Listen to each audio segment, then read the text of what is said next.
બગદાણાની અંદર નવનીત બાલદિયા નામના વ્યક્તિ ઉપર જે હુમલો કરવામાં આવ્યો એમાં આપણે જોયું કે અત્યાર સુધીમાં કોળી સમાજના જે રાજકીય આગેવાનો હતા એ ખૂબ જ એક્ટિવનેસ દેખાડી રહ્યા હતા અને આ જે આખો મુદ્દો છે એ મુંબઈના મહારાષ્ટ્રથી શરૂ થયેલો મુદ્દો બગદાણા પહોંચ્યો ને બાદ કોળી સમાજના જે રાજકીય આગેવાનો છે આ મુદ્દાને ગાંધીનગર સુધી લઈ ગયા હતા.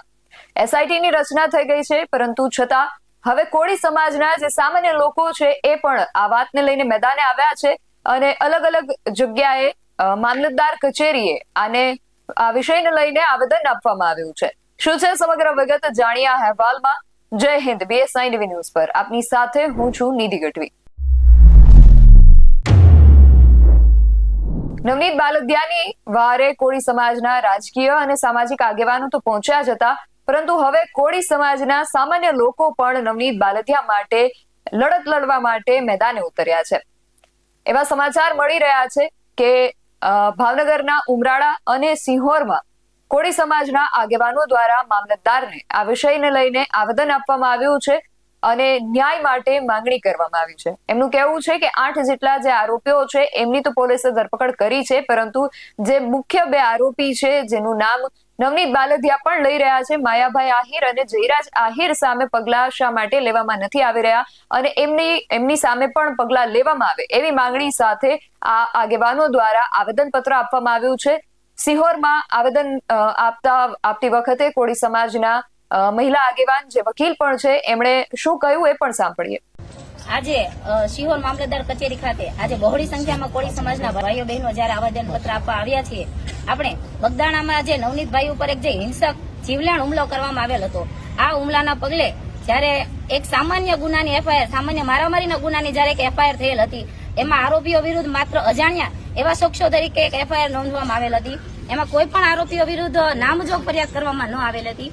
આ ઘટનાના કારણે અમારા કોળી સમાજના મુખ્ય આગેવાનો અશોકભાઈ મકવાણા, સુરેશભાઈ ચૌહાણ તથા અમારા એડવોકેટ શ્રી કિશનભાઈ મેર, આ સમગ્ર અમારી ટીમ દ્વારા આખું જે મામલાને ઉજાગર કરવામાં આવેલો, ત્યારબાદ આ મામલાની ગંભીરતાને ધ્યાનમાં લઈને અમારા મુખ્ય અખિલ ભારતીય કોળી સમાજના અધ્યક્ષ માન્ય ધારાસભ્ય શ્રી હીરાભાઈ સોલંકી દ્વારા પીડિતની મુલાકાત લઈને તેને ખાતરી આપવામાં આવેલ કે તમારા કેસમાં કોઈ પણ આરોપીઓને છોડવામાં નહીં આવે તથા તેમના આરોપીઓને કોઈ પણ જે ગંભીર ગુનામાં ગંભીર કલમોનો ઉમેરો કરવામાં આવશે અને જે પણ તપાસ અધિકારી દ્વારા જે કચાશ રાખવામાં આવશે તે અધિકારીના તાત્કાલિક ધોરણે બદલી કરવામાં આવશે અને તેમના દ્વારા બોલવામાં આવેલા તમામ શબ્દો અક્ષરશઃ ભાઈ દ્વારા પાડવામાં આવેલ છે અને તેમાં તપાસ કરનાર અધિકારીની બદલી કરવામાં આવેલી હતી. ત્યારબાદ Mahuva town PI KS Patel સાહેબની તેમાં નિમણૂક કરવામાં આવેલી. તેમના દ્વારા પણ તપાસ યોગ્ય દિશામાં ન ચાલી રહી હતી. તે બાદ માન્ય રાજ્ય સરકાર દ્વારા આપણા કોળી સમાજના 15 ધારાસભ્યો અને 3 સાંસદ સભ્યો દ્વારા જયારે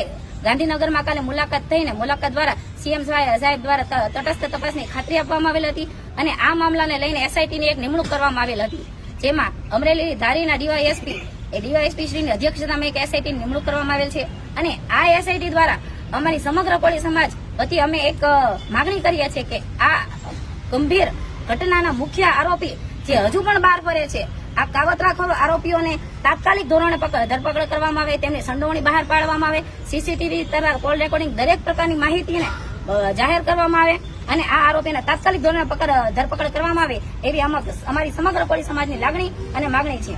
તથા આ ઘટનાને લઈને કાલે અમારા ભાવનગરના તાલુકા તથા શહેરના તમામ વકીલો દ્વારા અમારા નવનીતભાઈની મુલાકાત કરવામાં આવેલી હતી અને આ મુલાકાતના અનુસંધાને અમારા વકીલો દ્વારા 6 સભ્યોની એક ટીમની નિમણૂક કરવામાં આવેલી હતી. આ ટીમની નિમણૂક દ્વારા અમે વકીલો પણ આજે SITની જે ટીમ છે તેની સાથે સંકલનમાં રહીને તપાસમાં ક્યાંય પણ કોઈ કચાશ ન રહી જાય તે માટેની અમે ખાતરી કરીએ છીએ અને મુખ્ય આરોપીઓને તાત્કાલિક ધોરણે પકડીને એને સજા કરવામાં આવે તેવી અમારી તૈયારી રહેશે.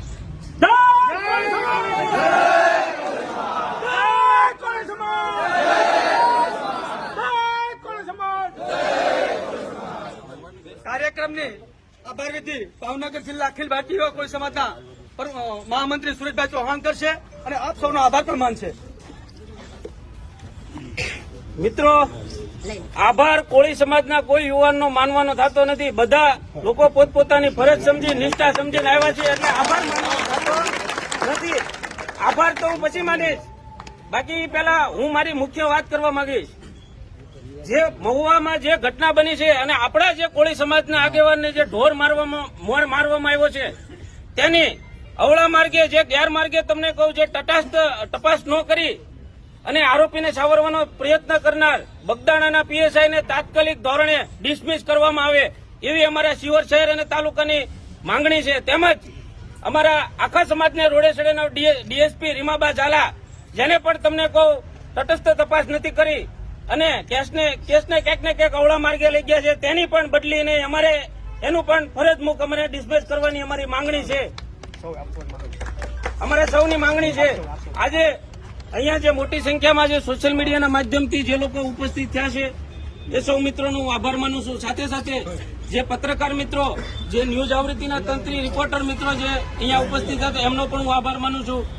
અને જ્યારે પણ સમાજની જ્યાં જરૂર પડે ત્યાં આપણે સમાજના કોઈ આગેવાન, કોઈ પણ સંગઠન, કોઈ પણ પક્ષનો કોઈ પણ પક્ષાપક્ષી રાખ્યા વગર કોઈ પણ આગેવાન એક આકલ કરે એટલે આવીને આવી સંખ્યામાં બધા લોકો ઉપસ્થિત થજો. જય જય કોળી સમાજ.